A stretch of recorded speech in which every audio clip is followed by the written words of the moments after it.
Hi, and thanks for joining this Twitch session today. My name is Olawale Oladihin. I'm the Worldwide Technical Lead for IoT, and I'm joined by... Hi, I'm Tanmay Sen. I'm a product manager for Amazon FreeRTOS in the AWS Internet of Things organization in Seattle. And we also have... I'm Gennady Borisov, co-founder and president of Klika. And my name is Andrew Mazer, and I'm CTO at Klika. And so thanks for joining this session today. We have a really great deep dive into the edge, connectivity, and applications you can build with your hardware. So what I wanted to do is actually kick it off and hear more about what our partners are doing in an embedded space. So we're going to dive into Klika and all of the great things Klika is doing with their customers. Gennady, we chatted a little bit earlier, but it would be great to hear a little bit about Klika Tech and how you're kind of innovating in the embedded space. Thank you, Wally. Actually, Klika, we focus on building IoT products. End-to-end products from hardware prototyping to firmware to software, cloud applications, and mobile applications based on Amazon's platform. And with our offices around the world, we see a lot of applications. We see applications in industrial, we see applications in consumer IoT, and thanks to Amazon's platform, we can build those applications with ease and use those applications to power truly amazing things. Awesome. So it's exciting because you're getting to kind of work in all these different use cases and verticals. You mentioned kind of industrial and power and utilities.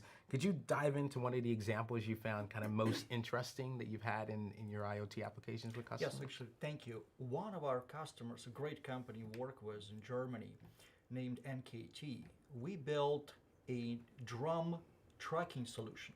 You would never think about cable drums as connected devices, but being able to connect those devices to internet, being able to collect the information gives a lot of power to people who produce and ship those cable drums. They are able to collect very interesting information to know where those drums are, what happens to them, are they being knocked down, are they being dropped, is it raining, are they being shined on with the sun, and being able to optimize not only the supply chain, but being able to project and predict what happens to those cables. It's incredibly powerful. Yeah, it's really interesting because we have this balance where as things get more and more connected, you're now able to then kind of take advantage of the data, drive insights, and actually business value. We always have this kind of saying where we basically say, what is the business value you're driving? There's an IoT part to it, of course, when we dive into connecting and hardware and embedded systems, but there's also this, well, what does a long tail look like? How do you then turn that into an application that allows you to do predictive maintenance, quality control, logistics, and monitoring? It'd be great to hear a little bit more as well about the technologies. So you mentioned a little bit of your use cases, but how has Amazon and AWS services helped you innovate on behalf of your customers, and how are you using them? Right. In this particular case, Amazon powers, I would say, end-to-end the entire platform, from devices connected to cable drums, connected to a narrowband communication network, which is then connects and sends all the data to Amazon's platform. And that platform, as of today, enables the company to collect this information on 3 different continents. It's not just our imagination, it's an actual system being rolled out right now. Awesome. And as we kind of talk about the AWS services, I normally like to draw this analogy where I basically say, you have the cloud, which, at AWS, we're all familiar with the cloud services, having EC2 and S3 and spinning up resources horizontally. Then you have the edge, where you can think of that as maybe more embedded Linux and edge servers and applications that you might run on a plant floor in industrial. And then with Amazon, we've also started building services like Amazon FreeRTOS, where you can go to the edge of the edge. You can basically say, I have these more constrained hardware and requirements, and I need to understand kind of task and queuing and semaphores and all the things that go into making them run really efficiently. And so it's awesome because we do have Tanmay here today to kind of give us an idea of Amazon FreeRTOS and help us dive into some of the architectures and benefits and features and implementations. Sure, thanks, Wally. So just to get the definition right, Amazon FreeRTOS is an operating system for microcontrollers, the edge of the edge devices that we talked about. these are devices that are very constrained. We are talking about kilobytes of RAM and memory and compute power.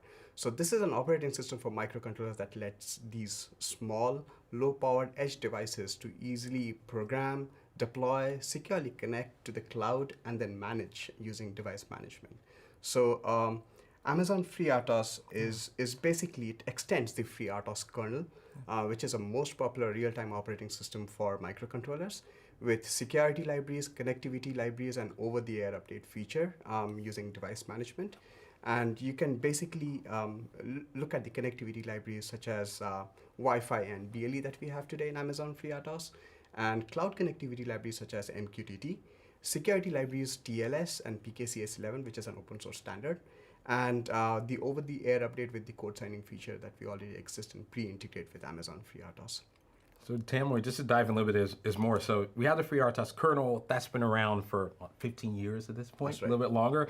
So with Amazon FreeRTOS, what you're saying is that we basically kind of took the kernel and said, how can we extend these interfaces for things like connectivity, OTA, and functionality? So is that how all the pieces kind of fit together in terms of the layers? That's right. For any user to design an IoT application, the user has to go through a tremendous amount of work in connecting the security libraries, porting to the interfaces, and using these connectivity libraries and developing their do-it-yourself feature for over-the-air updates, for example. This is a lot of work on users. So with Amazon FreeRTOS, we have tried to do is that we have tried to do all these integrations together into one single platform so that the end users concentrate and focus more on their business intelligence and the end application rather than building the undifferentiated heavy lifting of porting to these interfaces. Awesome. So Amazon FreeRTOS, as we know, it's an open source platform, and it's free and under the MIT license. So users can download source code and use it for any application, modify it, and they don't have any contracts or commitments with AWS. So they can come up with any application, use it as they see fit. And Tanmoy, you mentioned edge of the edge devices, which are hardware restricted. Isn't Amazon FreeRTOS a very power efficient OS? That's right. It starts right from the FreeRTOS kernel. So the FreeRTOS kernel has several tickless modes, for example, in which you can stop the clocks from going inside. So that is one of the power saving features. But also with Amazon FreeRTOS, what we have enabled is whatever microcontroller that we are using underneath, we can, with Amazon FreeRTOS, we can use the low power mode, such as Wi-Fi management layer. It enables low power modes inside the FreeRTOS kernel as well as the microcontroller, so that low power applications can be designed seamlessly. Excellent, thank you. Awesome. And then when it comes to Amazon FreeRTOS, you're probably seeing just different use cases you're implementing or having your customers use the service to implement. Can you dive into some of those use cases and applications that are a great fit for Amazon FreeRTOS? Absolutely. We are seeing interesting use cases from all across the board. Going back to what Amazon FreeRTOS is, Amazon FreeRTOS is an operating system for microcontrollers, and we see microcontrollers in all devices, the everyday devices that we see. Fitness trackers, automobiles, industrial automation, asset tracking, everywhere that you see sensors, microcontrollers, you can use Amazon FreeRTOS to securely connect and use other services from AWS. For example, let's dive in one of the use cases, building access systems. You can actually use microcontrollers and Amazon FreeRTOS to securely connect to the cloud, send data to the cloud, and the cloud can authenticate whether to let the delivery person into the apartment or not. In another use case, for example, smart meters can send usage data to the cloud and perform analytics, and even lets the end users do the same dashboarding and see the analytics on their usage of the meters. And for vehicles, we can send diagnostics, vehicle telemetry, and other data for vehicles down to the cloud and have convenient dashboardings to see how the vehicle is being used. So with all those use cases, it would be great to dive into some of those individual components you mentioned. So we have the software bundle. We talked about OTA, but there's also this entire qualification program where you can actually use certain hardware that's qualified with Amazon FreeRTOS. You want to speak a little bit how that works as a service? Absolutely. So Amazon FreeRTOS qualification is our effort to provide libraries and qualified hardware so that users can start right with the development boards. So The qualification program comes under the broader AWS device qualification program, in which the device can log into the device portal and see the qualified devices.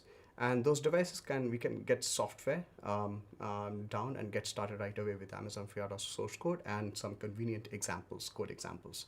But behind the qualification is basically there are two aspects to it. One is our Amazon FreeRTOS qualification tests, in which we see that all the qualification and the interface and the porting that we have done, is it right? Is it working correctly? The tests are out in public in GitHub, so any end developer, or whether it's a partner or customer and on their production board, they can use it.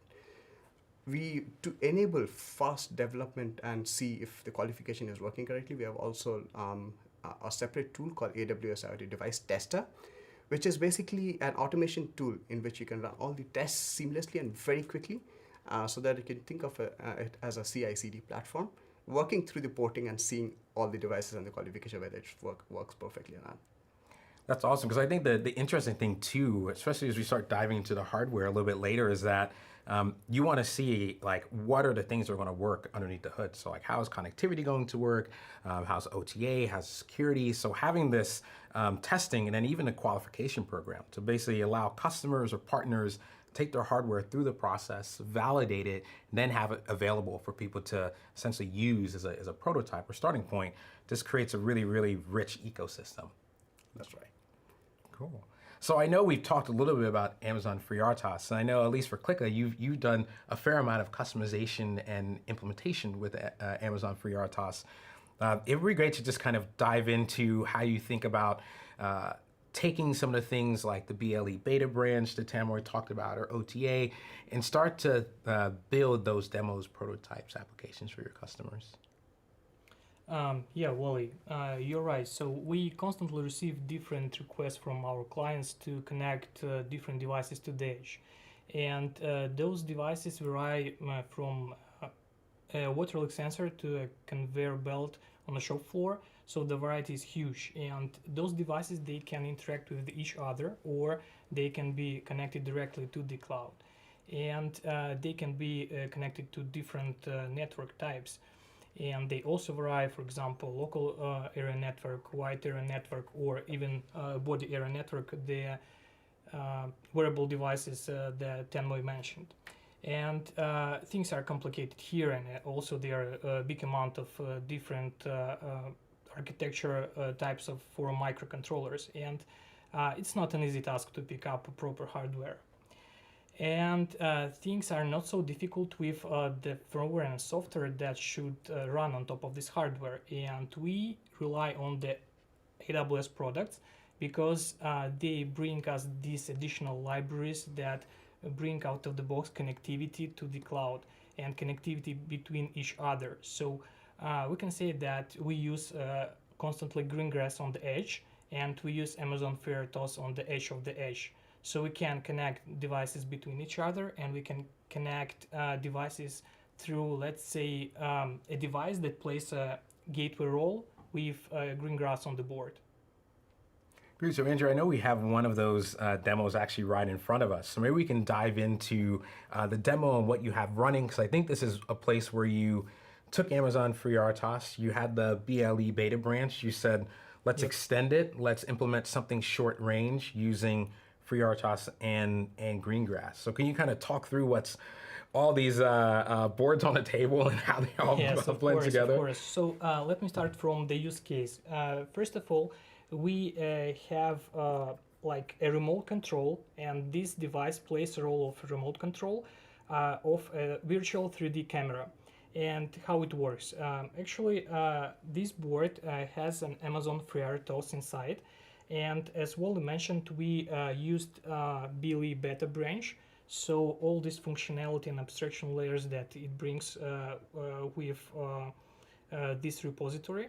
And when we click a button on this development board, we send information to the cloud over MQTT. So there is MQTT over the BLE. So then this data is being gathered by the gateway. On this gateway we have a BLE router, and we also have a Greengrass. everything works in a snap because this gateway is powered by Ubuntu Core.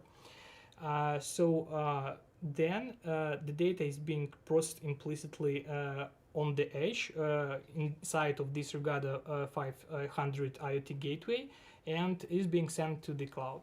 On the cloud, we have fully serverless architecture. We have Lambda functions that interact when the data comes to the AWS IoT core.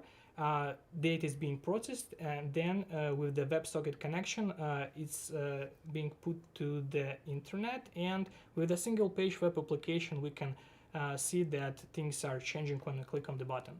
So let me please demonstrate. So I will click on these buttons here. Yep.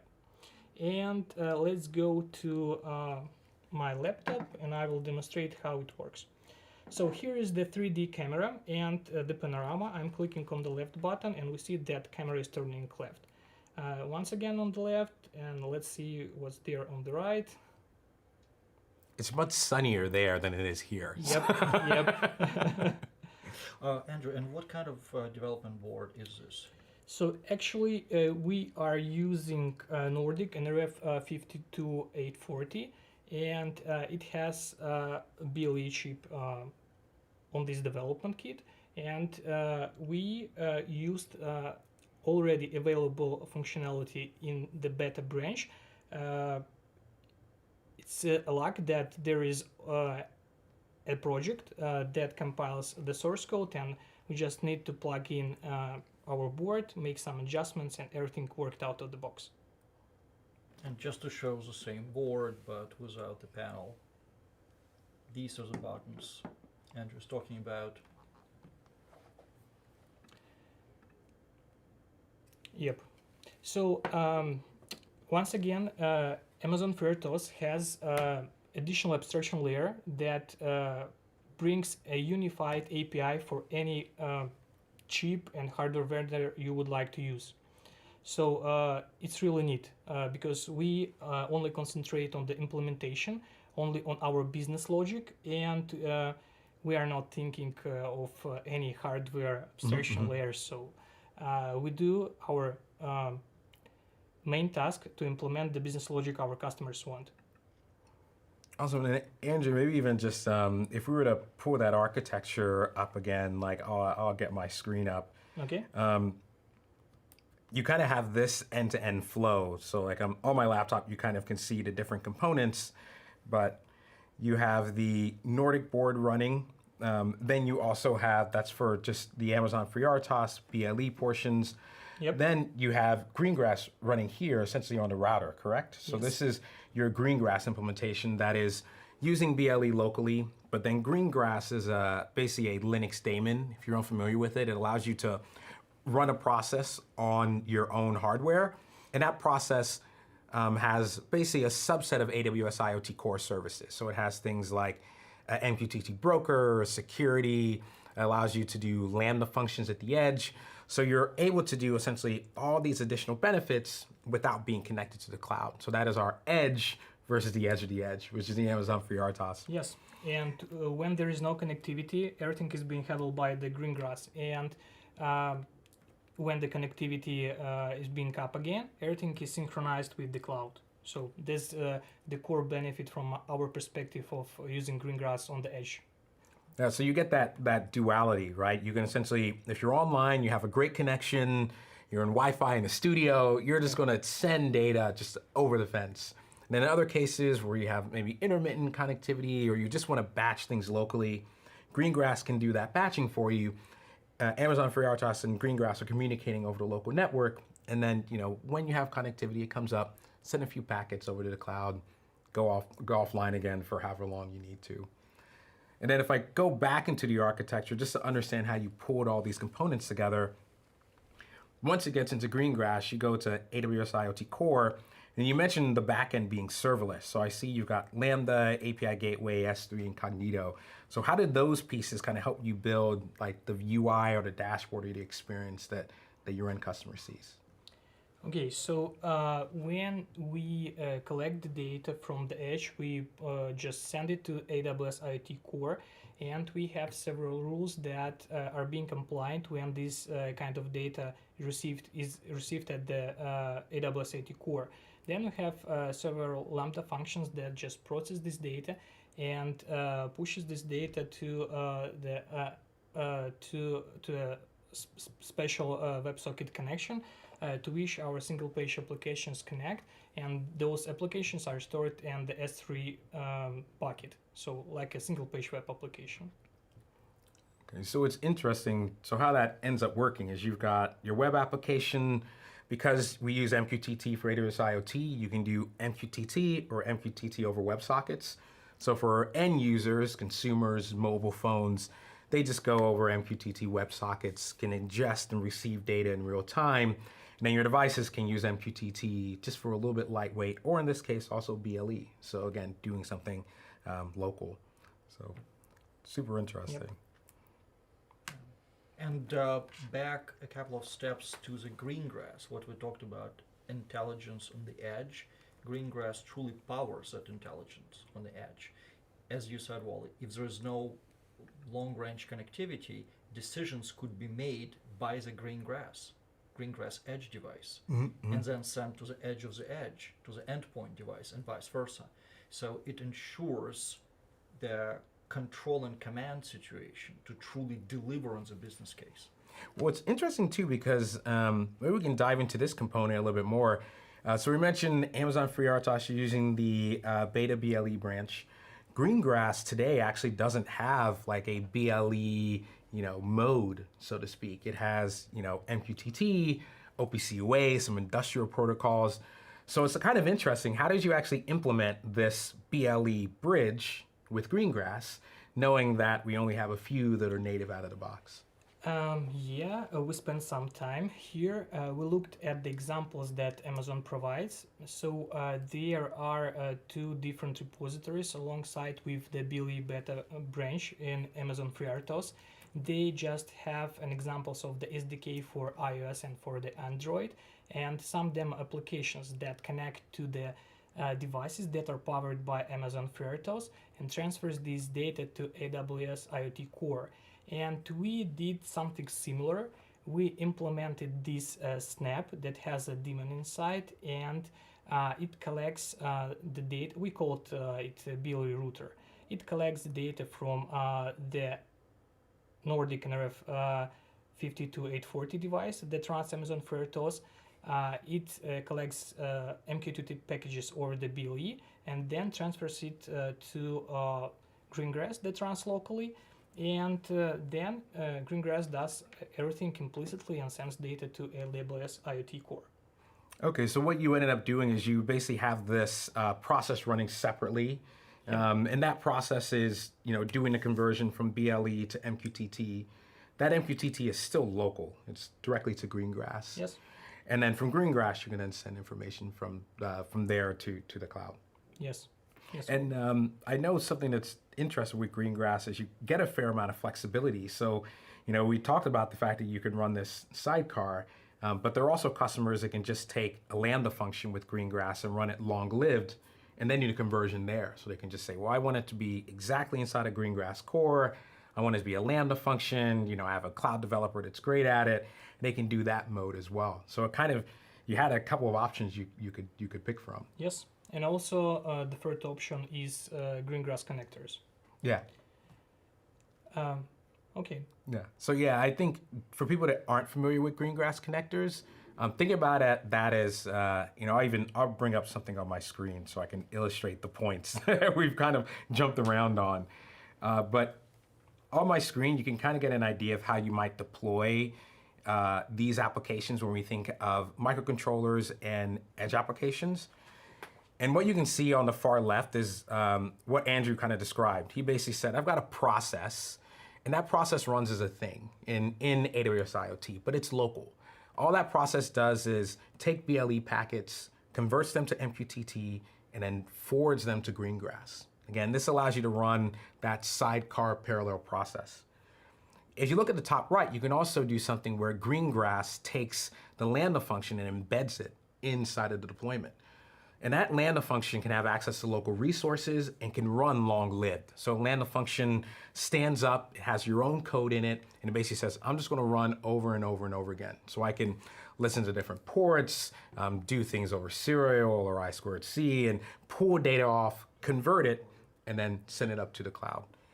And then the last option is something that we released at reInvent, which is something we call Greengrass connectors. And for Greengrass connectors, that's something where we have pre-built the configuration for you for specific protocols. So things like OPC UA or Modbus have a Greengrass connector, or if you want to get to other AWS services, you want to go to AWS IoT Analytics or Kinesis Firehose, a service where you just want to stream data, you can do that through the connector space. So you had all these options. It seems like just to do the implementation in a really seamless fashion, you picked the first one, the process and the Greengrass. Yep. Because actually we had some examples from Amazon, and it was like a native way for us to follow. Awesome. And so I think we've got like a really good handle on this demo. And what is really interesting, you kind of built it, you have the first version, but then we always have these interesting conversations with our customers where, the first version isn't necessarily your last version. Gennady, I know you've seen it as well, is that, you think this hardware is immutable. I mean, of course the peripherals could be immutable, but you probably have conversations with your customers about how can you continue to innovate even though your hardware has already been deployed and do these updates over time. Yeah. Right. Well, I mean, no design, unfortunately, is perfect. I mean, we all want to add something to the device right after we ship the device. And in old days, and I have some gray hair to prove it, we would drive for hours. You're not alone. We lived through it. Drive for hours and then physically plug out the device, plug in the new one, disconnect, run wires, rewire it, go through pain and suffering of making sure that that device on the edge is always the most full-featured, the current device. Nowadays, luckily, we have OTA. We could update device over the air. Mm-hmm. And you're absolutely right. Some of the customers, it is one of their first questions. What if I ship the device? What can I do 30 days from the moment of shipment? What can I do 3 hours? How can I fix the bugs, of course, if there are any bugs, or how can I add functionality to that device? Mm-hmm. So this is where we come to the OTA, to potentially using narrowband IoT is one of the options, and to the second demo we have.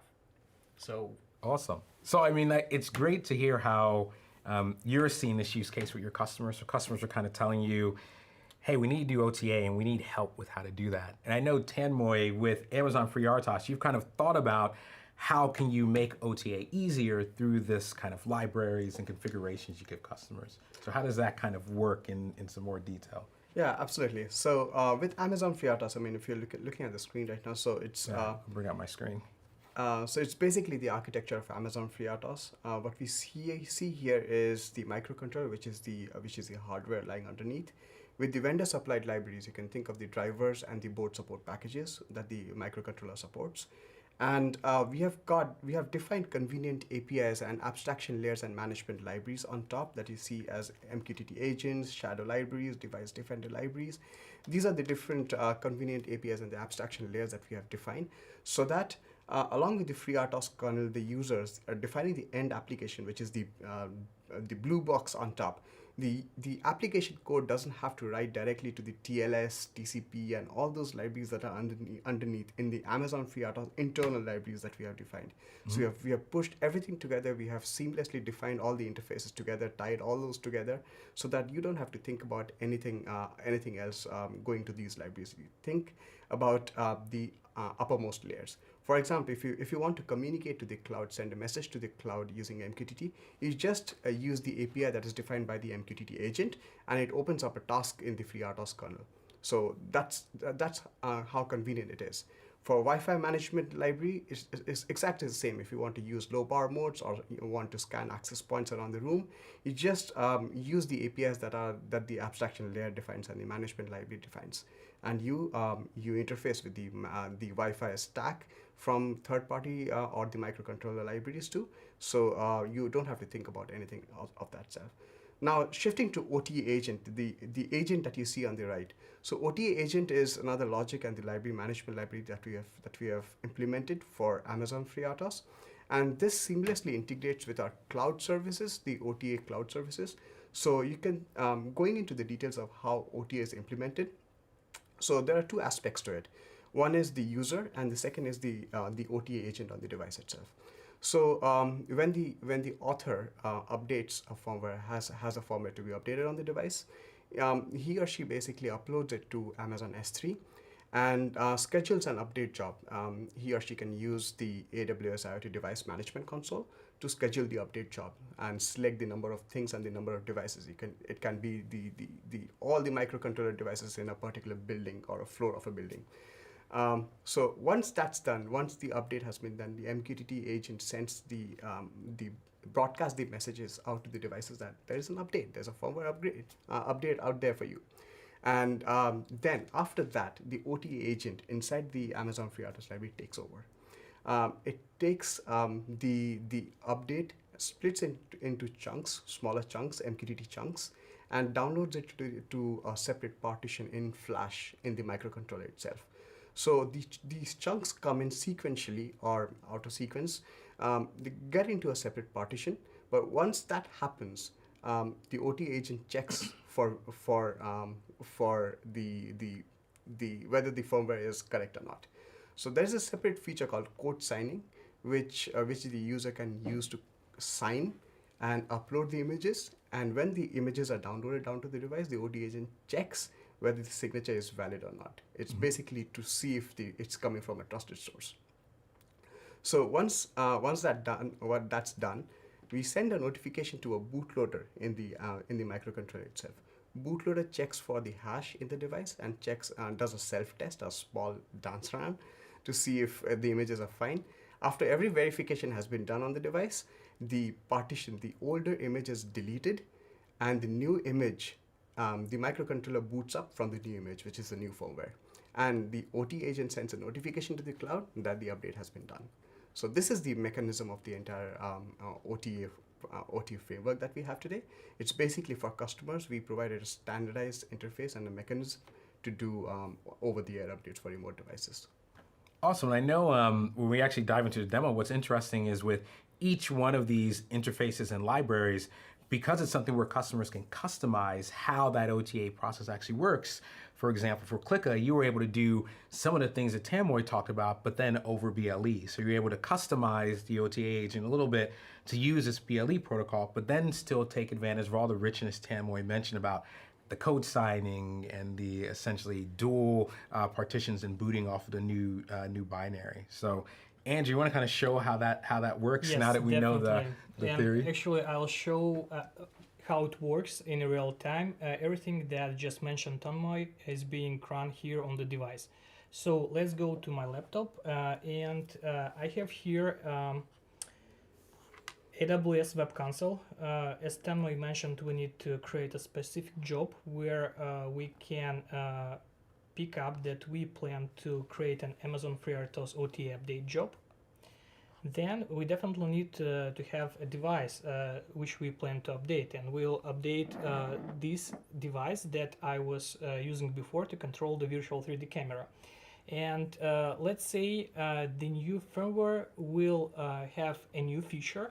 Our client wants to reverse the control of the 3D camera. So when we click on the left, we'll move the camera to the right. Okay. So let's select this device. Here it is. It's our thing. We'll click next. Then we need to select a consigning profile, and actually we have already prepared one. This is like the part that signs the firmware that we have already placed to the S3 bucket. Let's select it.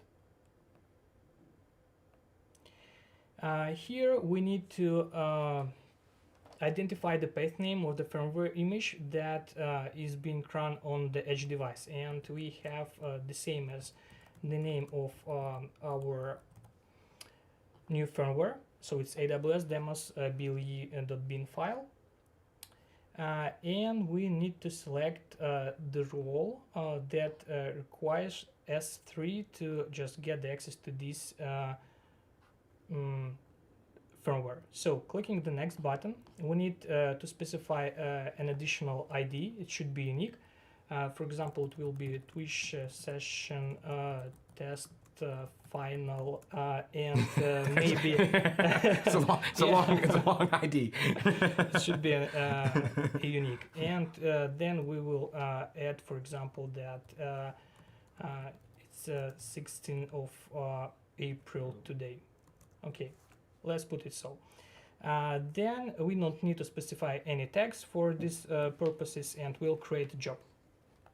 Okay, I'm clicking on the create button, and the job is being created in AWS. So here we can see a notification that the job was created successfully. Let's view it. And currently it's in a queued status. What does it mean? So the job has been created and a specific message has been sent to a system topic in AWS IoT Core, and our device is being subscribed to this topic and receives the metadata. When the metadata is being received, our device responds that it starts the progress. So let's update the page, and we should see that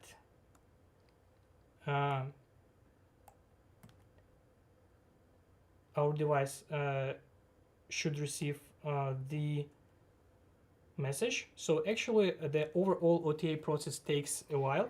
Yeah, so I think you talked about, and this is something that's really interesting because with OTA, how it works is that, as Andrew mentioned, you have this like request response that happens as well. But then there's also the opportunity the device kind of picks the right opportunity to start the job, and then it might say, I've received it, but I've got some work to do before I start it. You know, I need to essentially maybe reprioritize task, I need to clear some space, and then when I click start, it changes to an in progress.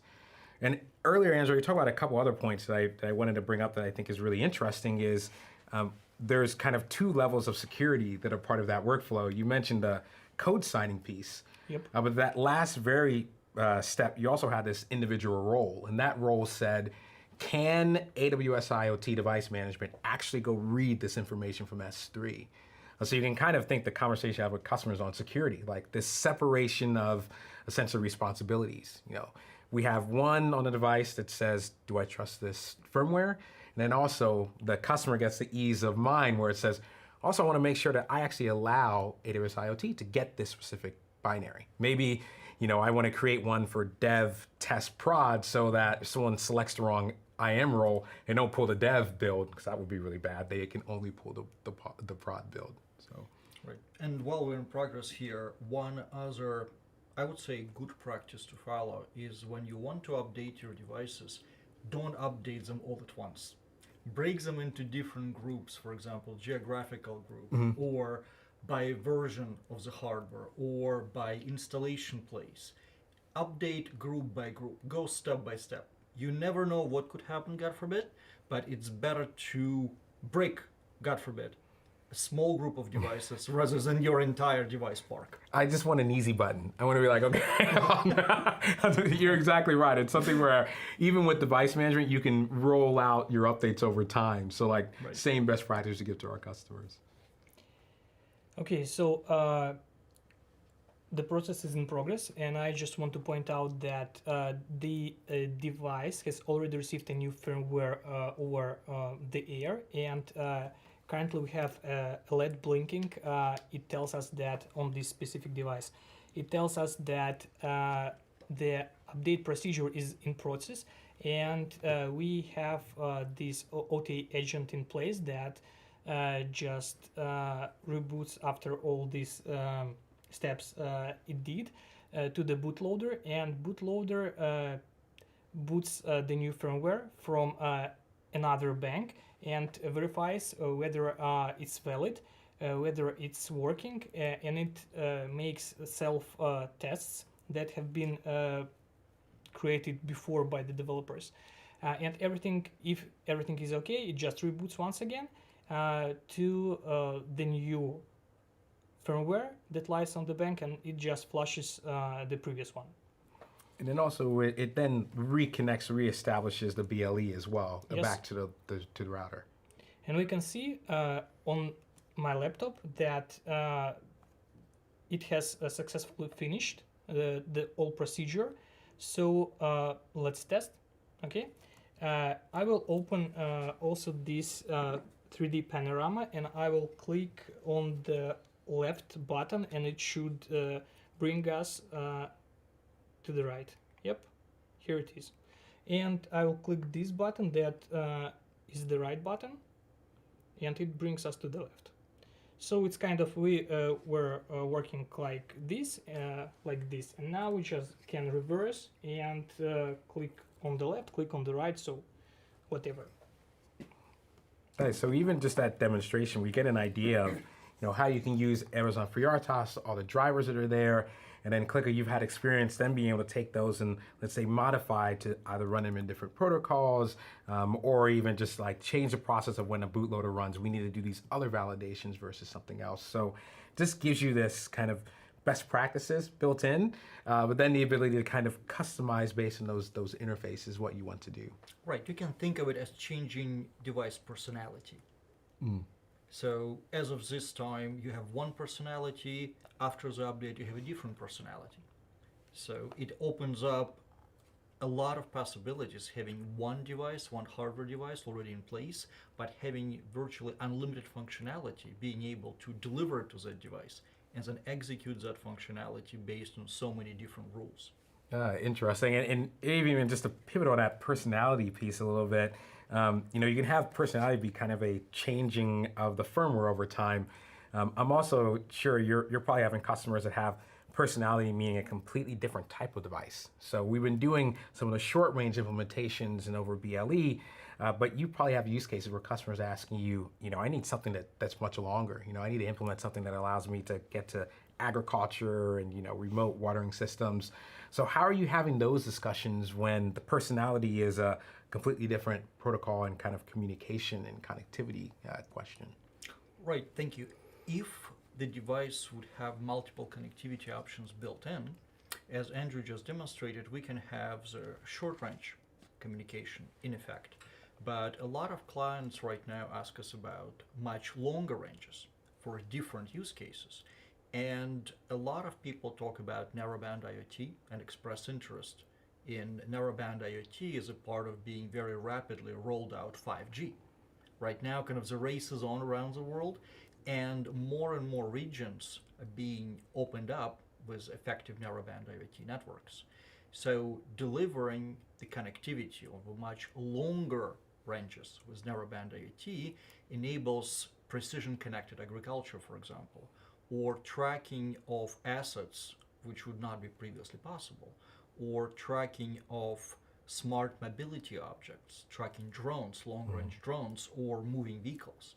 So it definitely opens up more and more use cases in different industries. Oh, interesting. I know, Tanmoy, we had customers at reInvent. We talked about all those implementations you could have for Amazon FreeRTOS and customizations, but you're probably also seeing customers who are saying, I don't have Wi-Fi or BLA, I've got something else, and then helping them figure out how to implement that in Amazon FreeRTOS. Yes, absolutely. So as we have seen in the block diagram, Amazon FreeRTOS is completely modular. So we are defining abstractions and management libraries that are modular and interface directly with the drivers and the networking stack that the microcontroller vendors provide. So even with cellular connectivity, for example, that we don't have an abstraction for at this point of time, customers can actually look at and import directly to the networking interface that the cellular vendors provide. So you can think of the hardware, popular cellular hardware, the drivers that it provides. We can interface directly to those ports, and Amazon FreeRTOS, all the features that it provides, whether it's over-the-air updates or using a different connectivity or using MQTT, TLS, TCP, it all works seamlessly, properly. So you don't have to wait for the abstraction layer to be there to actually work with Amazon FreeRTOS and your board that you're working on. That's the advantage of having an open source free that you can tweak the source code and do your own implementation. Yeah, and I know, Andrew, you've actually done some tweaking of the source code as well for Narrowband IoT and long range. So I know we've got another really, really cool demo to show how, taking, again, the art of the possible and making it super tangible. Yeah. So let me please demonstrate it. Here we have another demo that has several development boards. So don't look at the form factor. So in the production, in the real device, it's definitely a small device and the form factor is different. So what we have here, we have an NXP board. It's like an NXP Freedom board that runs Amazon FreeRTOS. To this board, here it is in the bottom, we connect an extension shield from STMicro with environmental sensors. And data from these sensors goes for processing to this NXP board that runs Amazon FreeRTOS. Then we create with the Amazon FreeRTOS libraries MQTT packets. We also encrypt the data and then use narrowband IoT modem as a bridge and as a connector to the cloud. And the data is being sent to the cloud, processed, and visualized at the dashboard. So it's a small demonstration of possibilities of narrowband IoT with Amazon FreeRTOS. And Andrew, what powers a narrowband IoT? What MCU and module do we have there? So we have QuickTel BG96 here, and this module has inside Cortex A7, if I'm not mistaken, MCU that's also powerful enough, and it does all the job with the connectivity and sending the data over narrowband IoT. Thank you. And yes, here as narrowband IoT is energy efficient technology, we connected a power bank that just brings the power to all the development boards. So if we move to my laptop, we can see that we have a graph here that shows the environment around us. So we have here a temperature, and it's approximately 25, I would say, degrees above zero in Celsius.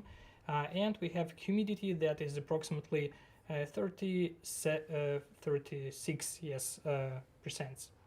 And I would like to demonstrate that it's almost like, I would say, not real time because it's narrowband IoT and cost and energy efficient technology.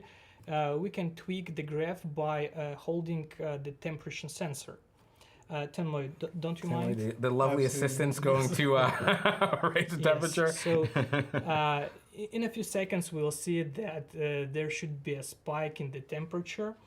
And also we should see that humidity is changing here.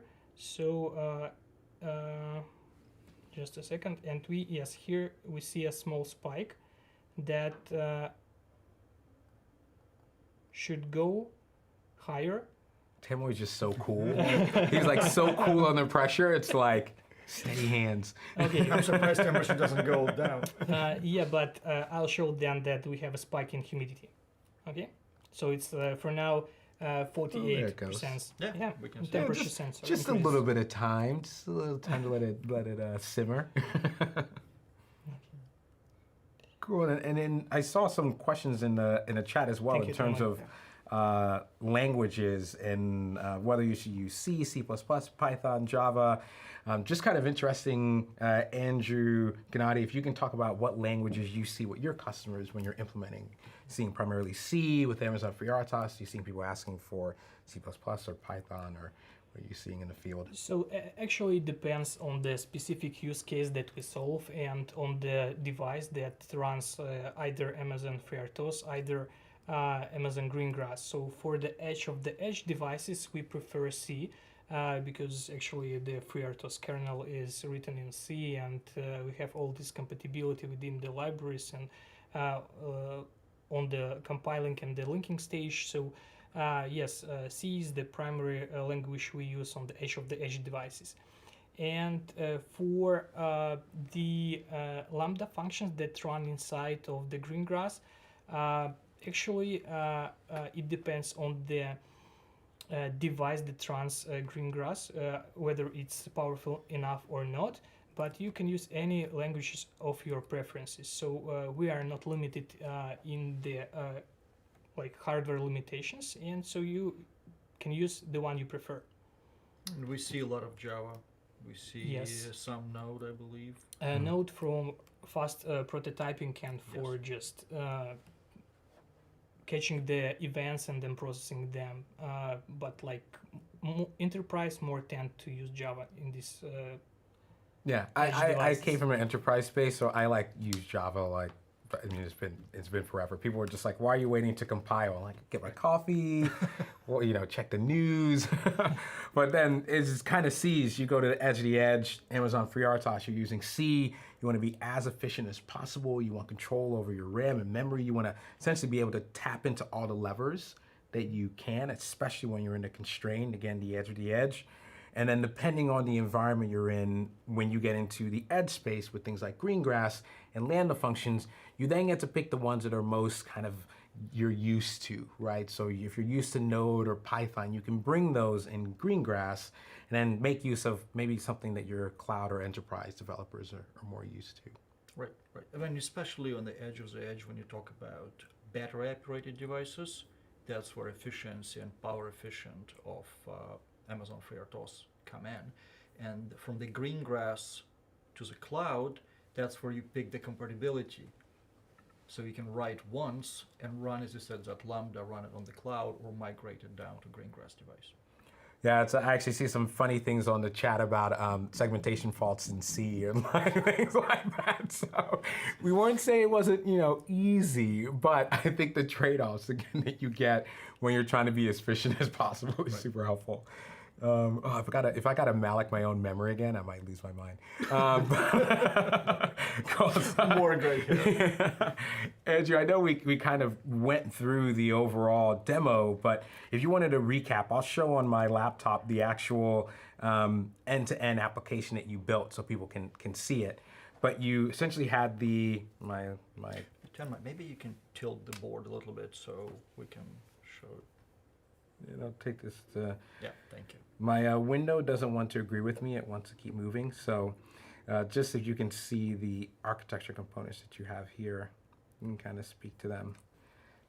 So you mentioned before you have the QuickTel BG96 driver. Yes. So this big board, this part, it's a BG96 development kit, and inside it has this BG96 module to connect over narrowband IoT technology. So we just use it as a bridge, and we send the data over UART, and the data is being processed in the main core of Cortex-M4 that is inside NXP Freedom board. Then it runs Amazon FreeRTOS, and Amazon FreeRTOS does all the job for encrypting the data, for then creating MQTT packages and just sending this information through a BG96 driver and modem to the cloud. And we also have here ST micro extension board with different environmental sensors that we just take the data and send to the cloud. Awesome. So I know we've like dove into several different use cases. We kind of got a great glance of Amazon FreeRTOS at a high level and how customers are using it and the extensibility of it. And then it was awesome to have Klika here because you can dive into what you're seeing from your use cases for OTA, short-range implementations, and long-range implementations. I would love to kind of wrap up by getting a sense, especially on the Klika side, if you had to give our audience, one thing to take away, one place to start building their IoT applications, what would you recommend to them? I'll start and then I'll pass to Andrew. I would say pick a reputable, really well described development board, such as boards from STMicroelectronics or Nordic or NXP. If we talk about narrowband IoT, again, NRF91 from Nordic, and of course BG96 from Quectal, use the same hardware which you're going to use in production. It will save you a lot of time, it will save you a lot of tears, because you don't have to migrate between different hardware versions, and you can take it from prototype to production much easier. What do you think? I totally agree, Gennady, with you. And the only thing I would like to add is not to be afraid of the pitfalls. When you work in a constrained environment, you always face different issues. They can be software issues, hardware issues. You need to work with the memory, you need to work with the CPU. So if you come from the cloud perspective, so don't be afraid, just experiment and try to work with the embedded. And a bit later, you'll see the results and successfully connected devices to the cloud. Awesome. And then Tamar, I'd love to hear, we talked about all the features of Amazon FreeRTOS and all the capabilities customers and partners have. What would you say is your takeaway for our audience, things they can try out after Twitch?